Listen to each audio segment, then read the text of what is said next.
Bonjour et bienvenue au webinaire du CSTC. Ce webinaire est organisé dans le cadre des guidances technologiques CETEC. Mon nom est François Denis et aujourd'hui nous allons parler de la réalité virtuelle, la réalité augmentée et surtout comment créer sa propre application. On va d'abord discuter de l'export géométrique et puis ensuite de l'import dans un moteur de jeu.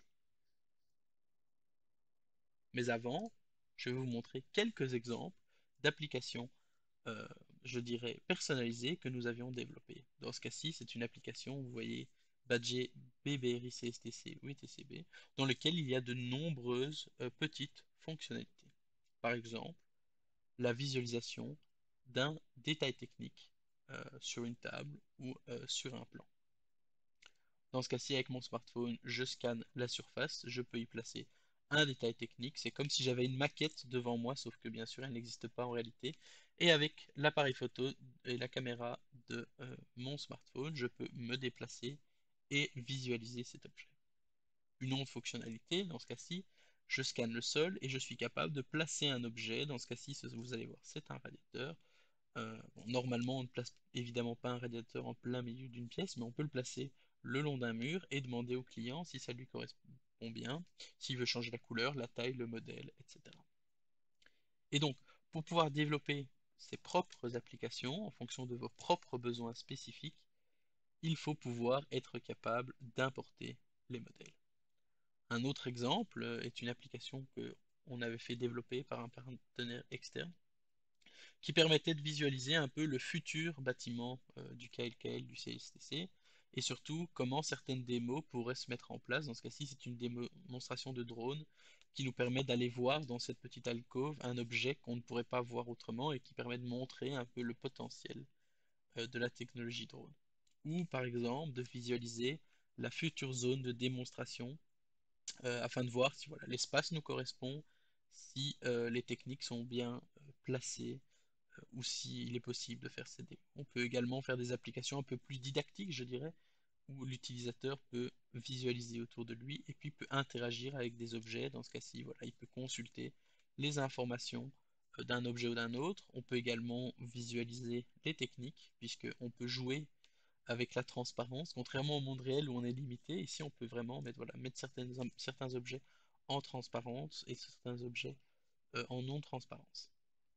Voilà, donc pour ce faire, ce sont des applications qu'on a développées avec un but particulier. Ici, vous voyez un démonstrateur de visite d'appartement. Vous avez le plan de l'appartement. Voilà, vous pouvez interagir avec, vous pouvez changer les couleurs euh, du mobilier. Vous pouvez vous déplacer dans cet appartement, interagir avec des objets. Et voilà, et même les logiciels les plus puissants à ce jour, hein, qui permettent de tout automatiser, ils permettent de se déplacer dans un modèle, mais si on veut rajouter un peu plus d'interaction, d'aller un peu plus loin dans les fonctionnalités, il faut toujours repasser par un petit moment ou de programmation ou, je dirais, d'import des modèles de manière un petit peu plus manuelle pour favoriser cela.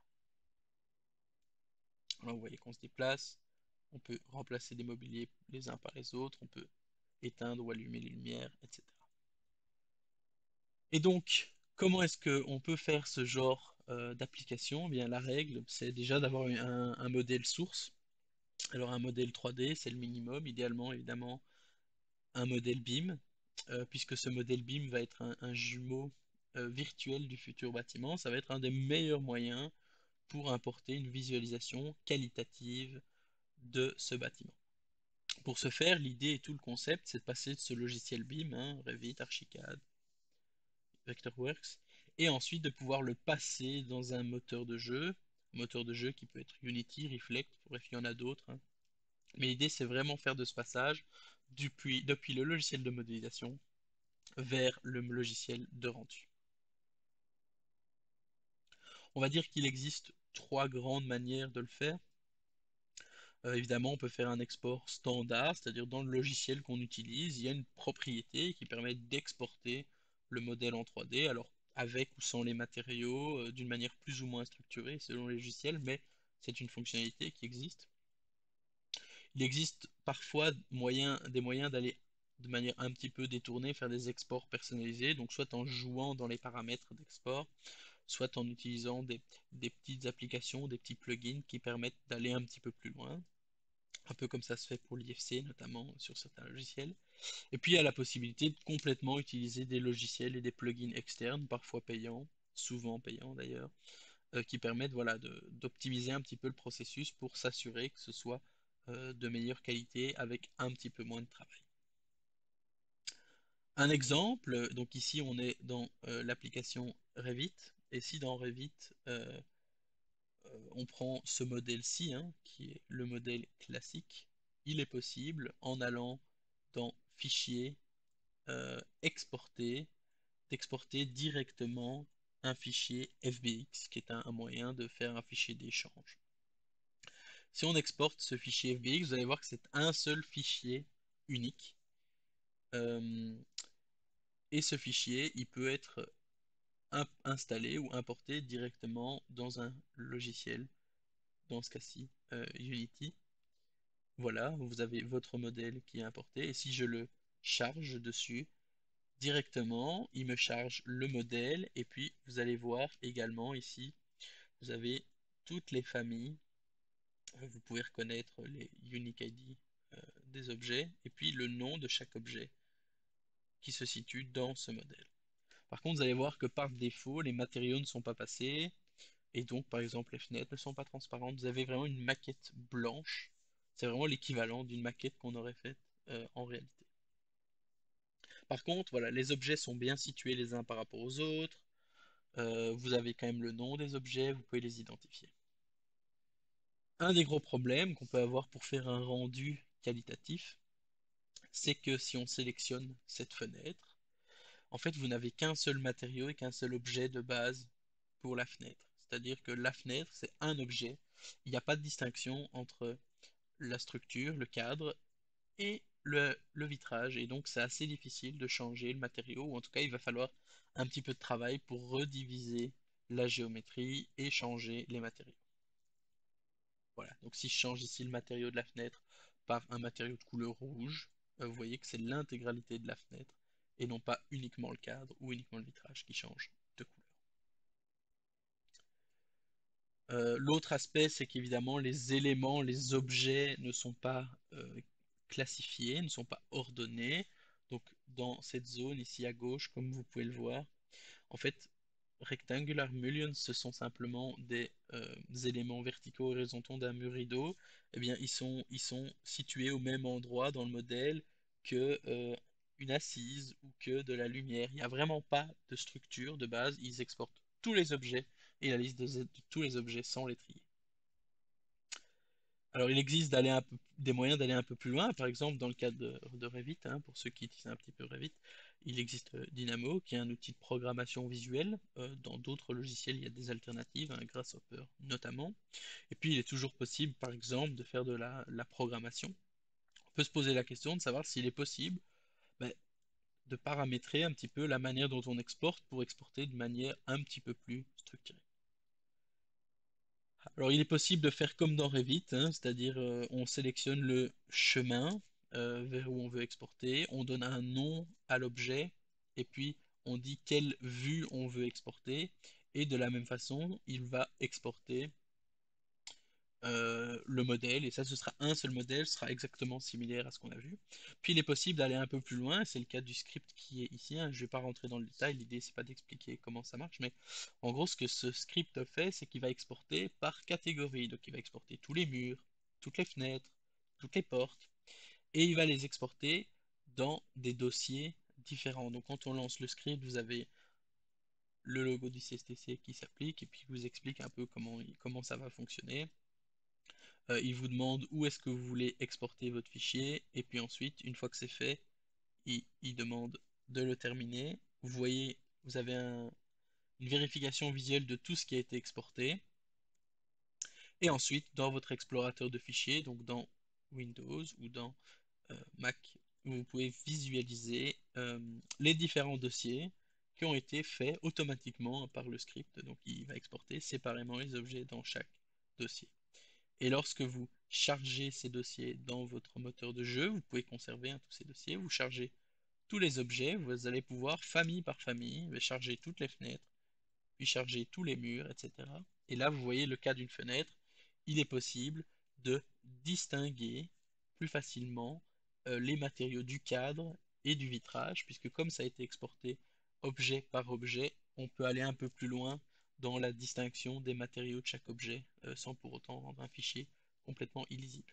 Ça permet également de filtrer ce qu'on exporte, hein, si on ne veut pas exporter le mobilier ou si il y a plein de choses qui ne sont pas utiles, ben on ne les exporte pas. Euh, voilà. L'exemple, hein, l'exemple de gauche, c'est l'export standard. Comme vous le voyez, hein, tous les objets sont exportés dans un, allez, avec le même niveau, il n'y a pas de structure. L'exemple de droite, c'est l'export automatisé où on a pu distinguer les murs, les fenêtres, les murs rideaux, les portes. On a créé un petit peu d'intelligence dans le modèle, ce qui va être aussi un peu plus facile en termes euh, d'amélioration de votre modèle 3D dans le logiciel de visualisation. Par exemple, toutes les portes, vous pouvez leur appliquer une rotation pour qu'elles puissent s'ouvrir. Toutes les fenêtres, ce sont des objets peut-être qui peuvent auxquels on peut passer à travers pour simuler le fait, ou les portes, hein, pour simuler le fait qu'on peut se déplacer dans la maison. À l'inverse, les sols, ça va être tous les objets qui vont empêcher le personnage qui se déplace de tomber dans le vide. Les escaliers, on peut marcher dessus, alors que peut-être les murs, on ne peut pas marcher dessus, etc. Donc toute cette intelligence, on peut peut-être la créer de manière un peu plus facile lorsqu'on a un modèle 3D structuré. L'autre option, et la dernière option, c'est évidemment de passer par des logiciels externes qui permettent souvent d'aller un petit peu plus loin, qui permettent par exemple d'utiliser l'information, d'interagir avec les modèles, d'automatiser les routines d'import par exemple. Vous voyez dans le modèle 3D en haut à gauche, hein, vous avez des arbres qui ne sont pas des arbres photoréalistes, hein, ils sont juste là pour montrer et signifier qu'il va y avoir des arbres, ils peuvent être éventuellement à la bonne dimension. Eh bien, on peut imaginer que quand on importe dans le logiciel de visualisation, automatiquement, il va remplacer ces arbres qui ne sont pas photoréalistes par des arbres photoréalistes et ainsi gagner du temps. Donc, on peut faire des petites routines comme ça qui peuvent s'automatiser. Ça peut être remplacer un matériau par un autre. On sait que ce mur est en béton, mais dans le logiciel de modélisation, on n'avait pas une texture de béton qualitative, mais c'est signifié que c'est du béton. Et bien, automatiquement à l'import, on peut automatiser le remplacement d'une texture par une autre. Dans ce cas-ci, la vidéo montre l'exemple de Pixies, donc qui va importer un modèle IFC. Autre aspect, Pixies par exemple permet d'importer directement le modèle IFC sans passer par le logiciel de visualisation, sans faire d'export à proprement parler. Ensuite, il le charge, l'optimiser un petit peu. Donc là, c'est en temps réel, hein. Et une fois qu'il l'a chargé, vous voyez, donc il n'y a pas de lumière préchargée dans le modèle, c'est pour ça que c'est un peu sombre. Mais vous voyez que les matériaux sont conservés euh, et vous avez directement des matériaux de qualité. Vous voyez également qu'il y a eu une inversion de l'axe X et Y, ce qui va être modifié directement pour retourner le modèle. Mais vous pouvez voilà, vous déplacer dans le modèle. Vous avez directement les matériaux qui sont reconnus. Vous avez également la structure du fichier IFC qui est conservé, hein, qu'on peut visualiser sur la gauche, où vous avez bien une séparation par niveau, et puis pour chaque niveau par type d'objet.